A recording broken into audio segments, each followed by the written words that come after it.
नई दिल्ली के भारत मंडपम में जारी भाजपा के राष्ट्रीय अधिवेशन का आज दूसरा दिन। प्रधानमंत्री नरेंद्र मोदी कार्यकर्ताओं को करेंगे संबोधित। दूसरा प्रस्ताव भी किया जाएगा पेश।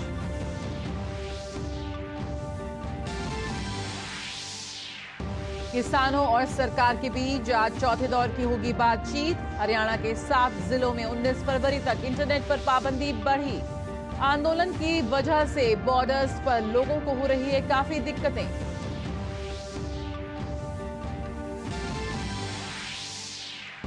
संदेश खाली हिंसा मामले में शिबू हाजरा गिरफ्तार।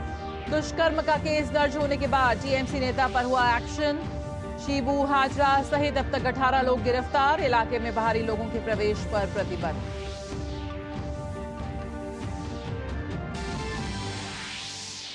निर्वाचन आयोग चुनाव बॉन्ड के दाताओं और प्राप्तकर्ताओं के सभी विवरण करेगा प्रकाशित।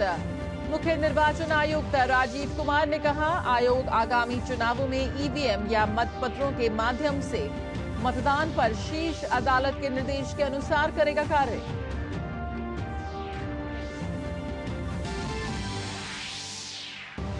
भारत ने हैजा पीड़ितों की मदद के लिए जाम्बिया को भेजी दवाओं की दूसरी खेप। विदेश मंत्री जयशंकर ने कहा, भारत इस कठिन समय में जाम्बिया के साथ खड़ा है। भारत और इंग्लैंड के बीच जारी तीसरे टेस्ट का चौथा दिन। दूसरी पारी में 196 रन के आगे खेलेगी भारतीय टीम। तीसरे दिन तक टीम इंडिया के पास 322 रन की बढ़त।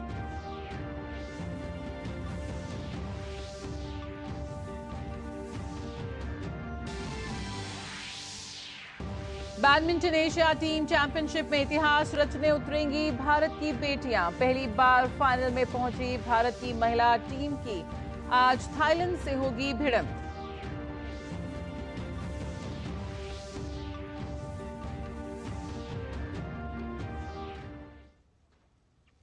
नमस्कार, समाचारों में आप सभी का बहुत स्वागत है। मैं हूं जया सिन्हा। शुरुआत करेंगे इस वक्त की अहम खबरों के साथ। नई दिल्ली के भारत मंडपम में जारी भाजपा के राष्ट्रीय अधिवेशन का आज दूसरा दिन है। प्रधानमंत्री नरेंद्र मोदी अधिवेशन के समापन पर कार्यकर्ताओं को संबोधित करेंगे। साथ ही अधिवेशन में दूसरा प्रस्ताव भी पेश किया जाएगा। इससे पहले कल रक्षा मंत्री राजनाथ सिंह ने राजनीतिक प्रस्ताव रखा, जिसे पारित कर दिया गया। विकसित भारत मोदी की गारंटी नाम से रखे गए प्रस्ताव में मोदी सरकार की तमाम उपलब्धियों का जिक्र किया गया है। प्रस्ताव में कहा गया है कि मोदी जो कहते हैं वे करते हैं। बीजेपी के राष्ट्रीय अधिवेशन के पहले दिन रक्षा मंत्री राजनाथ सिंह ने राजनीतिक प्रस्ताव रखा, जिसे पारित कर दिया गया। विकसित भारत मोदी की गारंटी नाम से रखे गए प्रस्ताव में मोदी सरकार की तमाम उपलब्धियों का जिक्र किया गया है। प्रस्ताव में कहा गया है कि मोदी जो कहते हैं वो करते हैं। आज मोदी की गारंटी सबसे अधिक उनके काम आ रही है जिनके पास बैंक को गारंटी देने के लिए कुछ नहीं था। साल 2014 तक भी देश में करोड़ों लोग ऐसे थे जिनका बैंक में खाता नहीं था। और आपको मालूम है 50 करोड़ गरीबों के देश में खाते खुल गए हैं। आज बिना गारंटी के रेहड़ी पटरी वाले लोगों को बैंकों से लोन मिल रहा है। उनकी गारंटी किसने दी है? उनकी गारंटी देने वाला भी तो कोई चाहिए। उनकी गारंटी देने वाला एक ही भारत माता का सपूत है, जिसका नाम है नरेंद्र मोदी, जो आज हमारे भारत के प्रधानमंत्री। रक्षा मंत्री राजनाथ सिंह ने राजनीतिक प्रस्ताव में पश्चिम बंगाल में महिलाओं पर हो रहे जुल्म पर चिंता जताई। उन्होंने कहा कि एक तरफ हमारी सरकार ने नारी शक्ति वंदन विधेयक पास कराकर नारी को सशक्त किया, तो वहीं बंगाल में जिस तरह की घटनाएं घट रही हैं वो चिंता का विषय है। हमारे ही इस देश में एक राज्य है वेस्ट बंगाल। क्या हो रहा है वहां? नारियों के साथ किस प्रकार का जुल्म ढाया जा रहा है। उनकी इज्जत और अस्मत के साथ खिलवाड़ किया जा रहा है। पश्चिम बंगाल की संदेश खाली में जो कुछ भी हुआ है, और हमारे कार्यकर्ता जिस बहादुरी के साथ इस जुल्म और अत्याचार के खिलाफ लड़ रहे हैं, मैं अपने वेस्ट बंगाल के कार्यकर्ताओं का अभिनंदन करना चाहता हूं।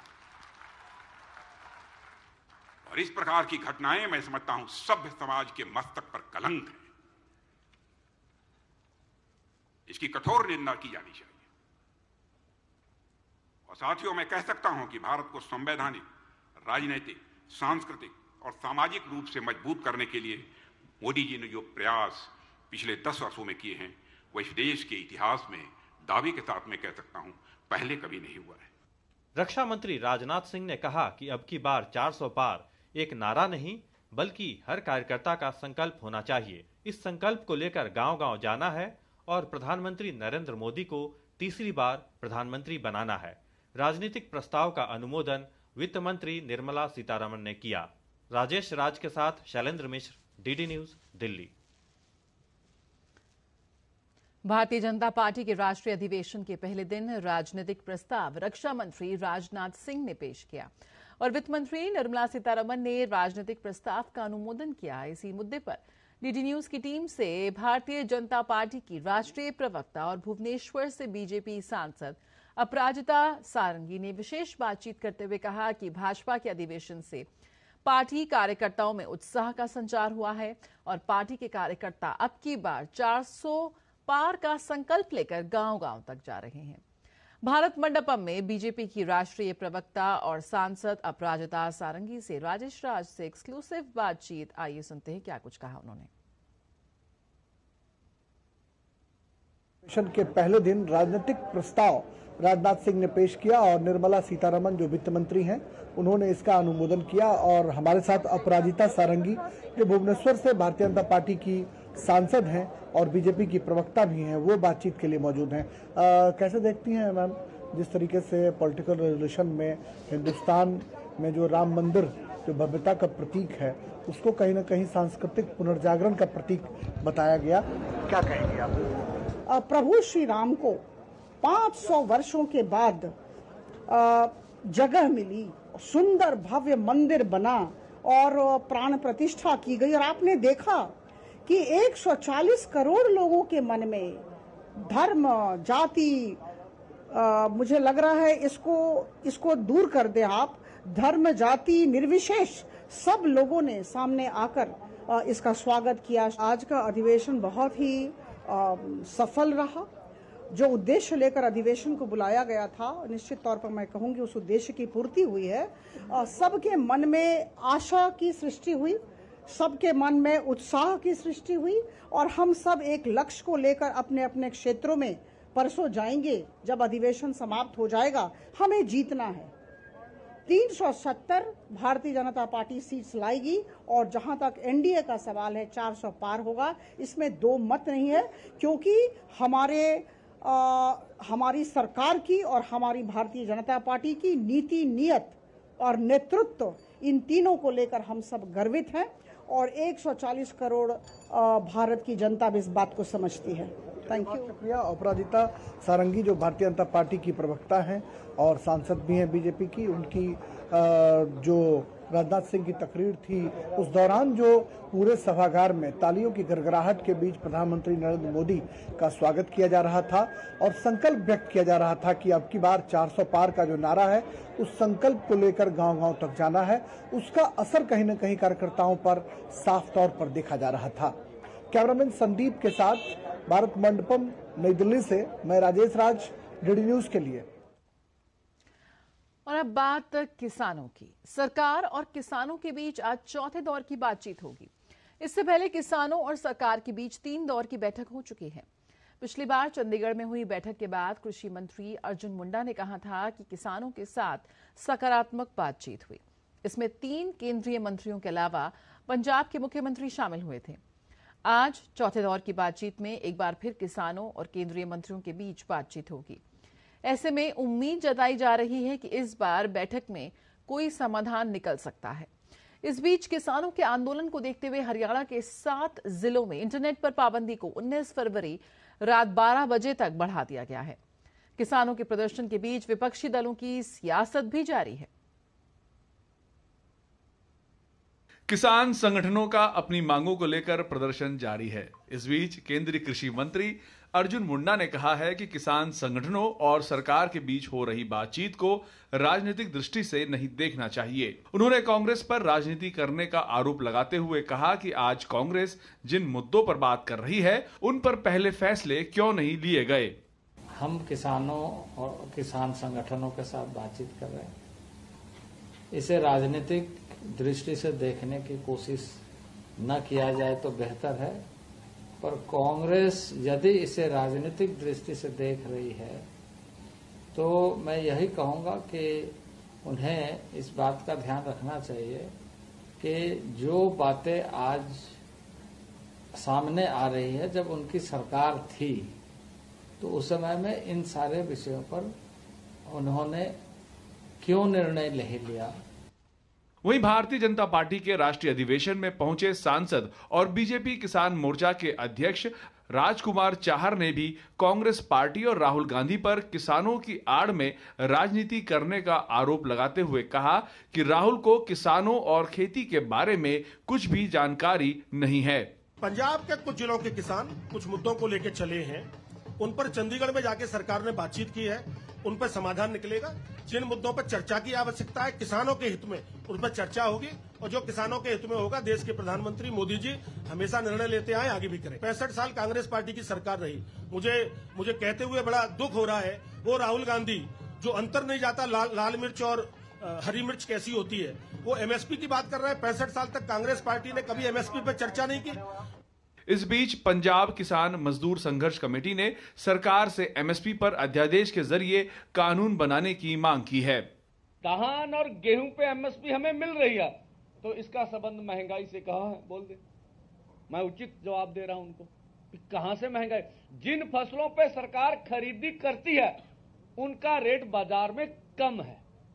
किसानों के प्रदर्शन के चलते दिल्ली के सारे बॉर्डर्स बंद हैं, जिसके कारण लोगों को काफी परेशानी हो रही है। इससे सबसे ज्यादा परेशान ट्रक ड्राइवर्स नजर आ रहे हैं, जिनका कहना है कि ट्रकों में माल लोड है लेकिन बंद के कारण वो परेशान हैं। उनको खाने पीने की दिक्कतें हो रही हैं। किसान आंदोलन की वजह से ये जो रास्ता है ये पूरी तरह से बंद है और ठीक 13 महीने पहले भी इसी तरह के किसान आंदोलन की वजह से ये रास्ता बंद किया गया था। एक बार फिर से जो हालात हैं वो किसान आंदोलन की वजह से उसका जो प्रतिकूल असर उसका है वो इस वक्त हम देख रहे हैं, क्योंकि ये पूरी तरीके से बंद है। परसों से खड़ा है सर मेरा ट्रक और पीवीसी मार्केट से मेरी गाड़ी को लेके आए थे। परेशानी बहुत है सर, माल पड़ा हुआ है लोडिंग के लिए, कोई सुनवाई नहीं है। पीवीसी मार्केट से यहाँ ले आए हैं और आज 3 दिन हो गए यहाँ खड़े खड़े, ना कुछ खाने पीने को है, ना कोई लेटरिन बाथरूम, कोई सुविधा ही नहीं है। बहरहाल केंद्र सरकार और किसान संगठनों के बीच 3 दौर की बातचीत हो चुकी है और चौथे दौर की वार्ता रविवार को होनी है। ब्यूरो इनपुट के साथ शैलेंद्र मिश्र और पराक्रम सिंह की रिपोर्ट, डीडी न्यूज। रुकेंगे एक छोटे से ब्रेक के लिए, जल्द हाजिर होते हैं। हम लोगों को work from home and flexibility दोनों सिखा दी, handling my job responsibilities and अपना घर। एनपीएस भी इसी तरह फ्लेक्सिबल है। इन्वेस्टमेंट ऐप के थ्रू अपना अकाउंट इजीली ओपन किया और अब उसी ऐप के थ्रू अपना अकाउंट फुल्ली ऑपरेट कर रहा हूं। कोई रिस्ट्रिक्शन नहीं है, किसी भी समय लॉग इन कर सकता हूं और अपने इन्वेस्टमेंट की अमाउंट चेंज भी कर सकता हूं। जितना पॉसिबल होता है उतना अपने इनकम से बचाता हूं और अपने एनपीएस अकाउंट में इन्वेस्ट करता हूं। अपने बेहतर कल को सुनिश्चित करने के लिए एनपीएस जरूरी है। मौसम को अपने पैशन के बीच जो नहीं आने देते, मैं उनका फैन हूं। मेरी तरह एसबीआई भी आपका फैन है, इसलिए एसबीआई आपके लिए थोड़ी एक्स्ट्रा मेहनत करता है। तो excellent customer service, assistance to MSMEs और टेक्नोलॉजी ड्रिवन बैंकिंग सॉल्यूशंस।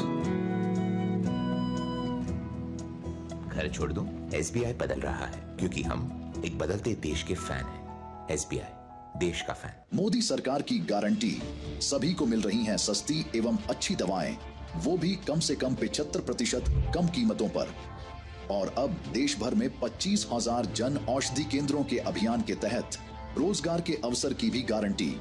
केंद्र संचालकों को 5 लाख से 7 लाख रुपए तक की वित्तीय सहायता का भी प्रावधान। जन औषधि केंद्र खोलने के लिए ऑनलाइन आवेदन www.janaushadhi.gov.in पर आमंत्रित हैं।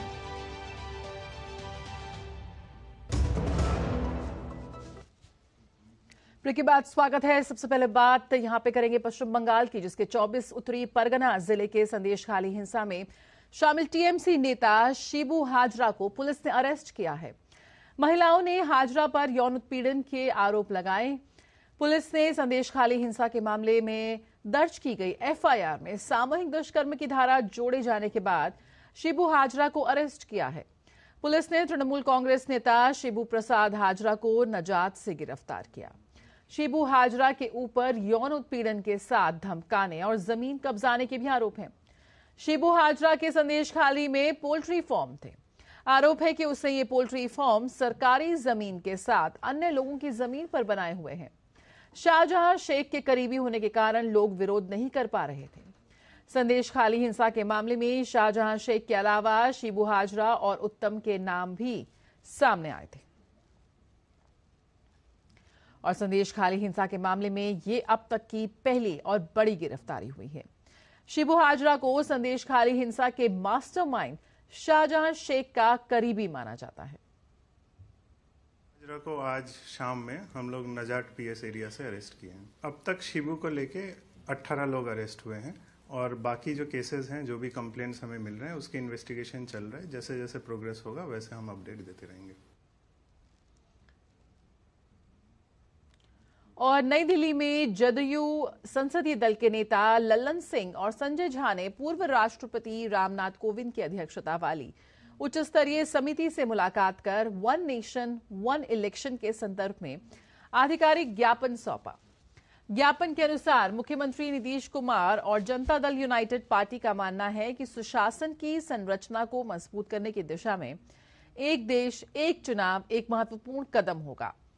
भारत के विधि आयोग ने निर्वाचन विधियों में सुधार से संबंधित अपनी रिपोर्ट में वन नेशन वन इलेक्शन की सिफारिश की है, जिस पर पूर्व राष्ट्रपति रामनाथ कोविंद की अध्यक्षता वाली उच्च स्तरीय समिति विचार कर रही है। एक देश एक चुनाव के संदर्भ में उच्च स्तरीय समिति कई राजनीतिक दलों से उनकी राय ले रही है। मुख्य निर्वाचन आयुक्त राजीव कुमार ने कहा है कि निर्वाचन आयोग सुप्रीम कोर्ट के आदेश के अनुसार समय सीमा के भीतर चुनाव बॉन्ड के दाताओं और प्राप्तकर्ताओं के सभी विवरण प्रकाशित करेगा। उड़ीसा के भुवनेश्वर में आगामी लोकसभा और विधानसभा चुनाव के लिए तैयारियों की समीक्षा के बाद राजीव कुमार ने कहा कि आयोग चुनाव के लिए पूरी तरह से तैयार है। Issue of electoral bonds, whatever is the order of and commission continuously, जितने भी ये केस में हम भी पार्टी थे, तो हमारे एफिडेविट्स आपने शायद देखा होगा, पढ़ा होगा। Commission is always, as I said in the mention in the beginning itself, हमारे दो ही बेसिक आधार हैं, transparency, transparency, information, information, information. Second, involve, involve, involve. तो हमारा सुप्रीम कोर्ट में यही आधार था कि we are in favour of transparency. When the order is come, we will take action as directed in the order. और America के उप विदेश मंत्री रिचर्ड वर्मा आज भारत दौरे पर आएंगे। अपनी यात्रा के दौरान वे आर्थिक विकास, सुरक्षा और प्रौद्योगिकी सहित कई मुद्दों पर वैश्विक रणनीतिक साझेदारी को आगे बढ़ाने के लिए व्यापारिक नेताओं और उद्यमियों से भी मुलाकात करेंगे। रिचर्ड वर्मा भारत की यात्रा के बाद मालदीव और श्रीलंका का भी दौरा करेंगे। अमेरिकी विदेश मंत्री ने कहा कि इस यात्रा का उद्देश्य स्वतंत्र, सुरक्षित और समुद्री को बढ़ावा देने के इन देशों के साथ द्विपक्षीय संबंधों को मजबूत बनाना है।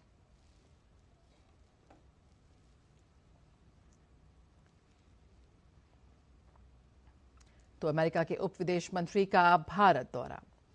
श्री हरिकोटा स्थित Satish Dhawan space research centre में GSLV F-14 इनसैट 3DS के सफल प्रक्षेपण के बाद इसके बारे में जानकारी देते हुए इसरो के चेयरमैन S सोमनाथ ने कहा कि ये सैटेलाइट विशेषकर पृथ्वी और समुद्र के पारिस्थितिकी तंत्र का अध्ययन करेगा। उन्होंने बताया कि सैटेलाइट का उपयोग अन्य प्रकार के कामों के लिए भी किया जाएगा। GSLV in its mission was targeting to inject INSAT 3DS into a geo-transfer orbit 170 by 36,000 kilometer with a possibility of increasing that to a higher number, because the higher the number is, the better is the life. So today we have a 38,000 plus kilometer apogee has been accomplished with no other issues with respect to inclination. So it's a very perfect mission. Little over performance that has been given to the satellite, which increases its life, as already told by Director URSC. And all of you know this satellite is a third in the series of INSAT series of satellites meant for the weather and the disaster warning related activities. और इसरो के नए प्रयोगों के बारे में बात करते हुए इसरो के चेयरमैन सोमनाथ ने कहा कि 2024 गगनयान की तैयारियों का साल है और अगले साल उसे भी अंतरिक्ष में लॉन्च किया जाएगा। अभी हम 2 टेस्ट फ्लाइट तैयार करने पर काम कर रहे हैं। बिना व्यक्ति के विमान को भी तैयार किया जा रहा है और इसके अलावा हम एस्ट्रोनॉट ट्रेनिंग प्रोग्राम पर भी काम कर रहे हैं। Year is going to be the Gaganyaan preparation year. Next year we have to have the manned mission or the crewed mission. So we have to do uncrewed missions this year, at least 2 missions. This is our goal. So for that, lot of hardware work is going on, lot of testing is going on. You would have seen the test vehicle flight happened. We have 2 more test vehicle flight this year. It has to happen. Preparation is going on. उपग्रह mission GSLV F-14 INSAT 3DS पहले launch किए गए INSAT 3D और अंतरिक्ष में पहले से मौजूद INSAT 3DR को सेवाओं और सहायता की निरंतरता प्रदान करेगा। INSAT 3DS का उपयोग बड़े पैमाने पर मौसम जलवायु अध्ययन के लिए किया जाएगा, जो भारत के लिए है। और इसका क्या मतलब है और ये गेम चेंजर उपग्रह हमारे मौसम पूर्वानुमानों को कैसे मजबूत करता है, इस पर डीडी न्यूज ने खास बातचीत की इसरो के पूर्व वैज्ञानिक और प्लानिटेरियम बैंगलोर के निदेशक डॉक्टर गुरु प्रसाद से। INSAT 3DS उपग्रह है ना, ये मौसम का सैटेलाइट है, उपग्रह है, मौसम के जानकारी देने के लिए। इसमें बहुत ये क्रांति हुआ है। ये सैटेलाइट INSAT 3DS भारत में बनाया है। सो ये है येट अनदर सिंबल फॉर आत्मनिर्भरता। विदेश मंत्री डॉक्टर एस जयशंकर ने जर्मनी में म्यूनिक सुरक्षा सम्मेलन में एक सत्र को संबोधित किया, जिसमें उन्होंने इजराइल फिलिस्तीन संघर्ष पर द्विराष्ट्र समाधान पर जोर दिया। उन्होंने कहा कि भारत दशकों से इस बात का समर्थन करता आ रहा है और अब दुनिया के कई देश न केवल इसका समर्थन कर रहे हैं बल्कि इसे अति आवश्यक बता रहे हैं। उन्होंने कहा कि 7 अक्टूबर को दुनिया ने जो देखा उससे बचने के लिए इजराइल फिलिस्तीन संघर्ष का स्थायी और दीर्घकालिक समाधान आवश्यक है। उन्होंने कहा कि मानवीय कानून का पालन करना इजराइल का अंतर्राष्ट्रीय दायित्व है। उन्होंने बंधकों की वापसी को अनिवार्य बताते हुए कहा कि हिंसाग्रस्त क्षेत्रों में लोगों को राहत प्रदान करने के लिए स्थायी मानवीय गलियारे की आवश्यकता है।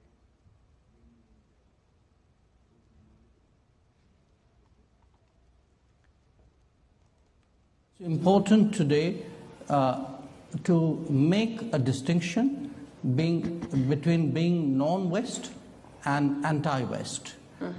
I would certainly characterize India as a country which is non-West, but which has an extremely strong relationship with Western countries, getting better by the day. Not everybody else necessarily in that grouping might qualify for that description, but the contribution the BRICS has made, you know, if one looks at the G7 and how it evolved into the G20, I think in a way those additional 13 members who came into his bigger grouping, 5 of them are BRICS members. The fact that there was another group which was meeting regularly and discussing and debating, I think certainly was a input into the expansion of the G7 into the G20. So I think we did a service to the world. और केंद्र सरकार ने उत्तराखंड को बड़ी सौगात देते हुए प्रधानमंत्री ग्रामीण सड़क योजना के तहत आने वाले 108 सड़कों को मंजूरी दे दी है, जिसका लाभ अब उत्तराखंड के ग्रामीण क्षेत्रों को मिलेगा। केंद्र सरकार ने उत्तराखंड में प्रधानमंत्री ग्रामीण सड़क योजना PMGSY 3 के तहत अनुमानित लागत 967.73 करोड़ रुपए से बनने जा रही 1197.207 किलोमीटर लंबाई की 108 सड़कों को स्वीकृति प्रदान की है। भारत ने संयुक्त राष्ट्र सुरक्षा परिषद में व्यापक सुधार की आवश्यकता पर जोर देते हुए सवाल किया है कि इस शक्तिशाली अंतर्राष्ट्रीय निकाय के 5 स्थायी सदस्यों की इच्छा वैश्विक संगठन के 188 सदस्य देशों की सामूहिक आवाज को कब तक कुचलती रहेगी। संयुक्त राष्ट्र में भारत की स्थायी प्रतिनिधि रुचिरा कंबोज ने सुरक्षा परिषद में सुधार पर अंतर सरकारी वार्ता में इस बात पर जोर दिया कि 15 देशों वाले संयुक्त राष्ट्र निकाय में सुधार के वैश्विक प्रयासों की आधारशिला की नजर समान होनी चाहिए। Our question, therefore, is, how much longer? How much longer will the will of 5 members continue to override the collective voice of 188 member states? This must change. My second point, redressing centuries of injustice. Co-chairs, I think we might all broadly agree that the historical injustices perpetrated against the Global South can no longer be ignored. And it is time to rectify these disparities by ensuring greater representation for regions like Asia, Latin America, and Africa on the United Nations Security Council, through a reform in both its categories, permanent and non-permanent. बात करें cricket की तो भारत और England के बीच राजकोट में खेले जा रहे तीसरे टेस्ट मैच का आज चौथा दिन है। टीम इंडिया आज 196 रन से आगे खेलना शुरू करेगी। भारतीय टीम को पहली पारी के आधार पर 322 रन की बढ़त हासिल है। कल दूसरी पारी में यशस्वी जायसवाल शतक लगाने में कामयाब रहे। हालांकि 104 के स्कोर पर यशस्वी रिटायर्ड हर्ट हो गए। बैडमिंटन एशिया टीम चैंपियनशिप में भारतीय महिला टीम आज खिताबी मैच में कोर्ट पर उतरेगी। फाइनल में भारतीय महिला टीम का सामना थाईलैंड से होगा।